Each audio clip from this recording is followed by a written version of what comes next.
I did a hardcore Nuzlocke of Pokemon Soul Silver using only ground type Pokemon, and with 2 different regions to take on, this will be a difficult one, especially with these Nuzlocke rules. And with that, our journey officially starts on Route 46, where we encounter our first team member, Fissure the Geodude. Afterwards, we arrive in Violet City and talk to a man named Primo, who kindly gives us a Whipper egg, which I then hatch and name it Magnitude. Next, we scale the Bellsprout Tower and beat an Elder at the top floor and proceed back down to take on our first gym leader. Faulkner leads with his Pidgey, which is knocked out by 1 rock throw, and his ace Pidgeotto takes a critical hit rock throw, and after roosting goes down following 2 more rock throws, giving us our first gym badge. As we continue onward, we take a quick stop in Union Cave to catch a new team member, Onyx, who I named Tectonic, and after clearing out Slowpoke well, we are able to take on the second gym leader. Bugsy leads with his ace Pokemon Scyther against Tectonic, who squashes the bipedal Mantis with 2 rock throws. The next 2 Pokemon, Metapod and Kakuna, suffer the same rocky demise, winning us our second badge. Before leaving Azalea Town, we are confronted by our rival Wet, who leads with Ghastly, which takes itself out in 1 turn using Curse. He then brings in Croconaw, so I send out Whipper. This is where it could get dicey if he keeps using Water Gun, but he just uses Scary Face,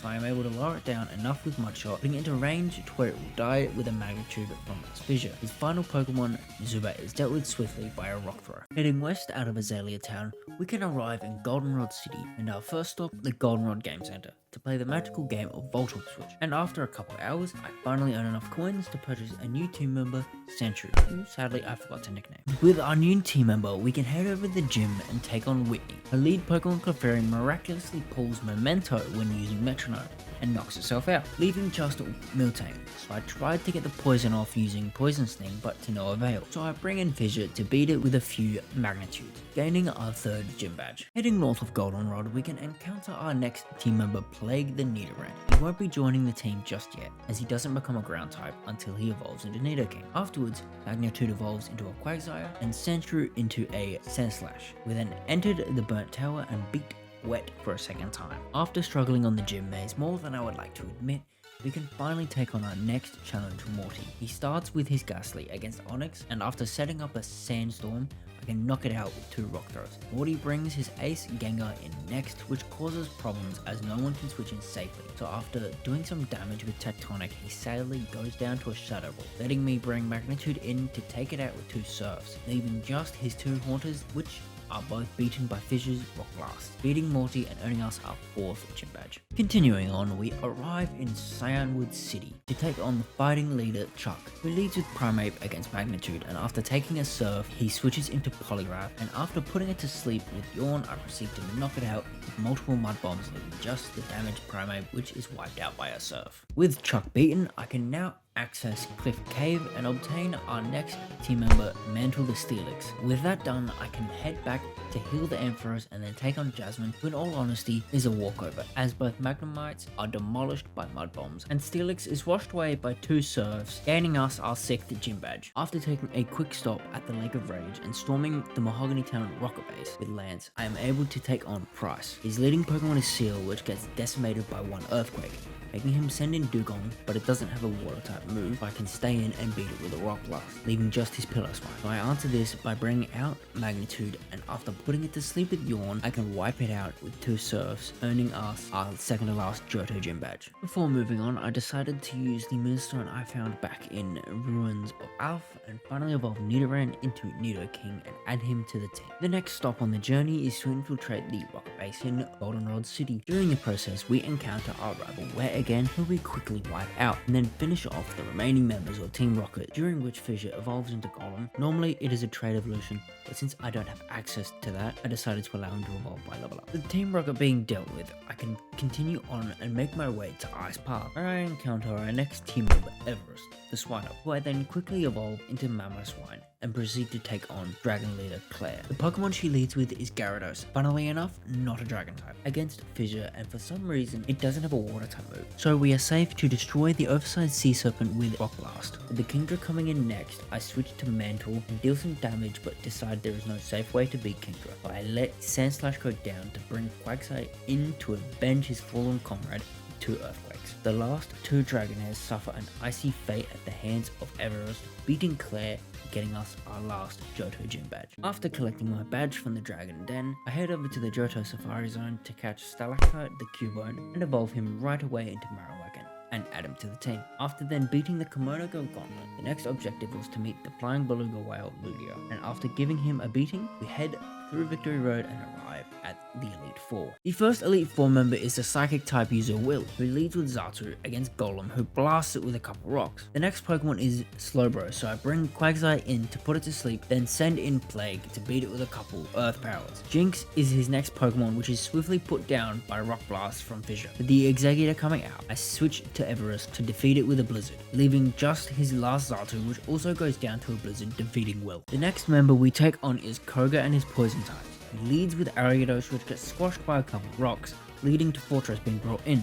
Fortress, who oddly enough isn't a poison type, is taken out by multiple Earthquakes. The following Pokemon, Venomoth, is put down by a combo with Earthquake and Rock Blast, but not before poisoning Fissure, meaning he only has one move left before he has to switch out, but that is still enough time to knock out the Muck with an Earthquake. After the Crobat is brought in though, we have to switch to Mantle to end it with a few Iron Tails, after missing about 10 times, defeating Koga. The next opponent we have to face is Bruno, who starts with Hitmontop and I lead with Plague, and after setting up a Focus Energy and Toxic Spikes, I can one-shot the human-like Beyblade with a critical hit Sludge Bomb. This leads to him sending out Onix, which isn't out for long as he gets demolished by an Earth Power. The Hitmonchan is his third Pokemon, which, with the help of Poison, dies to 2 Sludge Bombs. His Hitmonlee is brought out next, and since Plague is so low on health, I bring Stalactite in to knock it out with Bone Rush. The last Pokemon is his ace Machamp, and after Marowak nearly gets brutally murdered, I switch to Magnitude and deal some damage before ultimately bringing Golem in to end it with an Earthquake. Up next is the last member of the Elite Four, Karen. Her first Pokemon is Umbreon, and just like the battle with Bruno, I lead with Nidoking and use Focus Energy, which is followed up by knocking it out with a combo of Sludge Bomb and Earth Power. This leads to her bringing in her ace Pokemon Houndoom,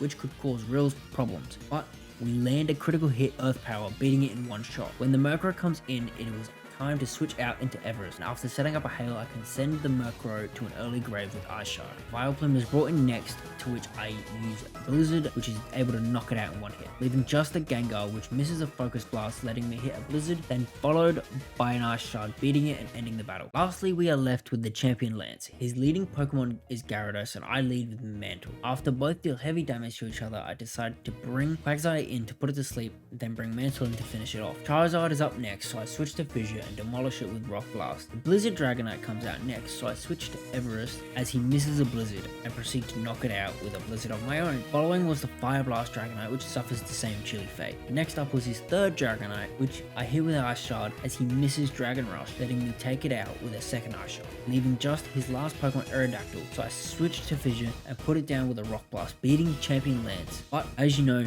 this isn't where our journey ends. As we set sail from Olivine City, we arrive in Vermilion City of the Kanto region. With the new region, we are able to collect a couple of potential team members in Diglett and Rhyhorn. Much like most runs through Kanto in these games, the gym leaders don't cause any major problems, so we'll just progress through to the last gym leader, Blue. Blue leads with Exeggutor, so I chose to lead with Plague, who is able to destroy it with one Sludge Bomb. Following is Gyarados, and to fight this, I caught Plague Thunder, which sends it to a very quick demise. Rhyhorn is his next Pokemon, so I switched to Everest, take an Earthquake, and then retaliate by one-shotting with Blizzard. Arcanine is up next, so I answer by switching to Fissure and once again one-shotting with Stone Edge. His following Pokemon is Machamp. I bring in Quagsire, and would you believe it? I put it to sleep.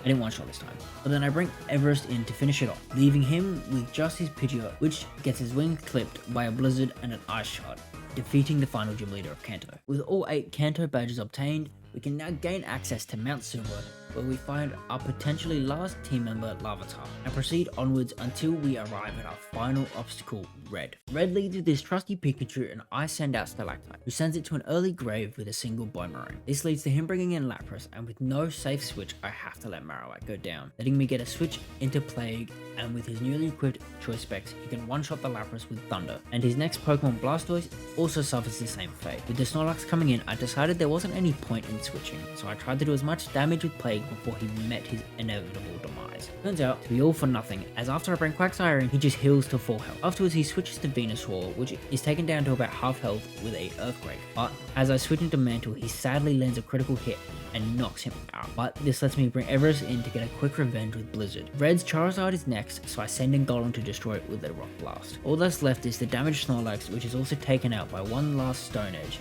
beating Red and completing the challenge. Thank you all for watching. This was a really fun run, and with its fair share of difficulties, so let me know what other challenge runs you would like to see in the future. And if you enjoyed the video, it'd be great if you could leave a like and subscribe, or don't, it's your choice. Bye.